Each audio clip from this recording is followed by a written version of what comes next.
So far when we've talked about mitochondria, we've talked about the postbiotics and their influence on the mitochondria.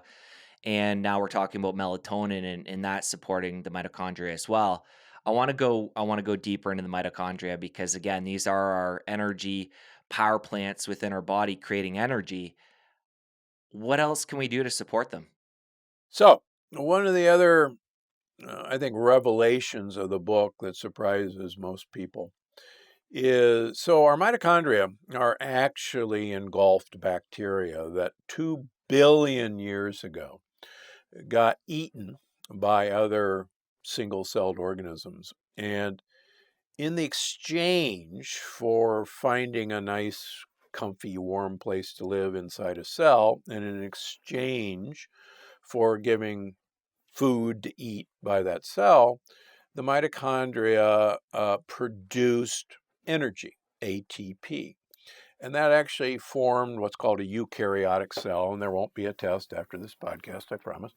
Uh, so that ATP, we produce 140 pounds of ATP every day just at rest. And, people look around and go, wait a minute, I don't eat 140 pounds of food. How in the world? And I don't weigh 140 pounds.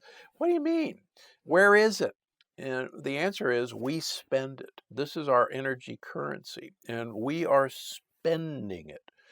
So mitochondria have the job of taking the sugars we eat, the proteins we eat, which turn into amino acids, and the fats we eat, which turn into fatty acids, and combining them with oxygen and producing ATP, adenosine triphosphate, our energy currency.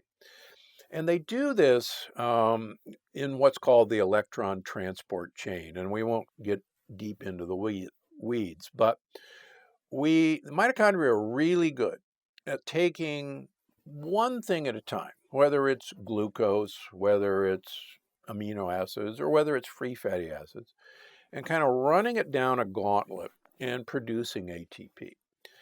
But they're not really good at taking sugars and proteins and fats simultaneously and trying to do the same thing.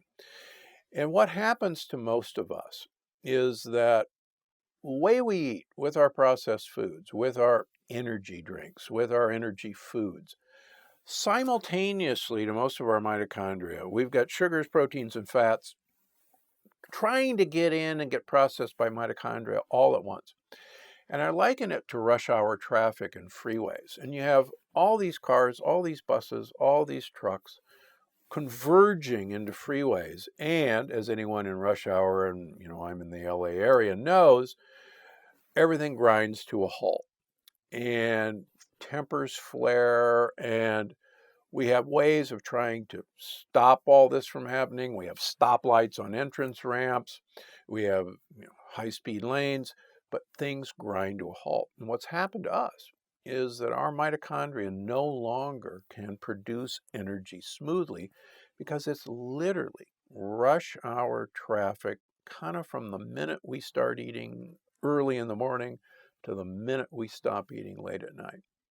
And no wonder our energy production has ground to a halt because we literally are at a standstill because of everything we're throwing at our mitochondria to process. So what I'm gathering here, there's two different problems. We're constantly overwhelming the mitochondria by, snacking and then eating, one meal after the next. And then two, we're combining fat, sugar, and protein at the same time. Yep. So I can see how the first there, how we could, spread out our meals and we're gonna get into time restricted eating and how we can give, our mitochondria a break. But you talk about this in the book, how you recommend starting the first meal of the day with one of these macronutrients. And Right. I can get behind that. That makes sense. And you shared a recipe in the book that I'm excited to try with the avocado and the egg yolk. And I think you drizzle some olive oil over it. It sounded delicious. So I'm It's excited to try really that one. good. It's really good. Can't wait to try it. But so I can get with that, how the first meal you could do that. But what about your dinner? Like, I mean, say you have a healthy grass-fed, grass-finished, moderate-sized piece of steak, some sweet potato. Maybe you put some olive oil over the sweet potato. There, you're gonna have protein, fat, and sugar.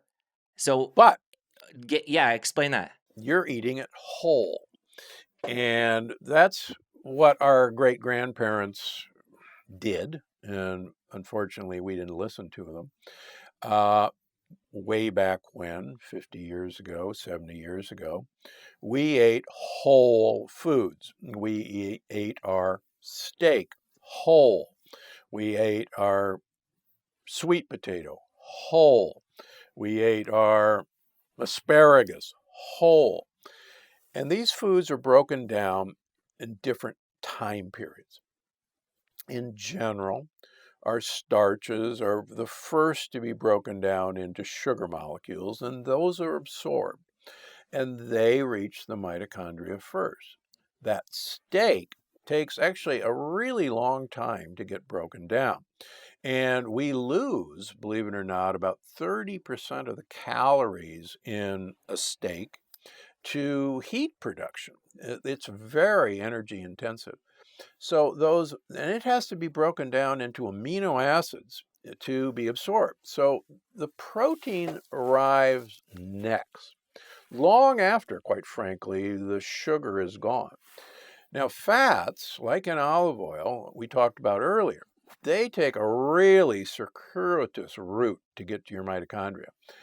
They're absorbed normally on chylomicrons, and rather than going into your bloodstream, they're absorbed into your lymph system and float around your lymph channels and actually enter your bloodstream near the top of your heart. So they take a long time to get to where they're going, and they have to be broken down further before the mitochondria can even use them. So your great grandparents, they had it figured out. They ate foods whole. So the mitochondria go, great, got the sugar coming, got that done. Oh, here comes the protein. Okay, next. Oh, there's the fat. Next. Now what's happened is food companies have figured out, wow, if we break these whole foods down into individual sugar molecules, individual single starches, individual amino acids. Let's grind these proteins up into protein isolates. Um, and let's break these fat molecules down so they can be instantly absorbed.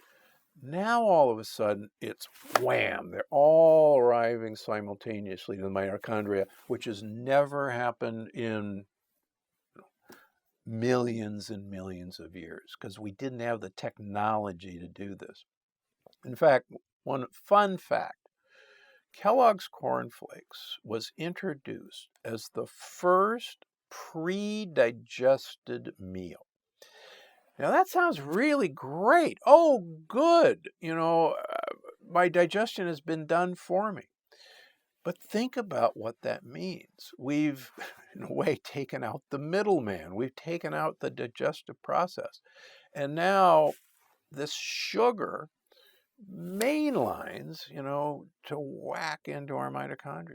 So thank you, Kellogg's, for, starting what's been the end of our energy by pre-digesting food.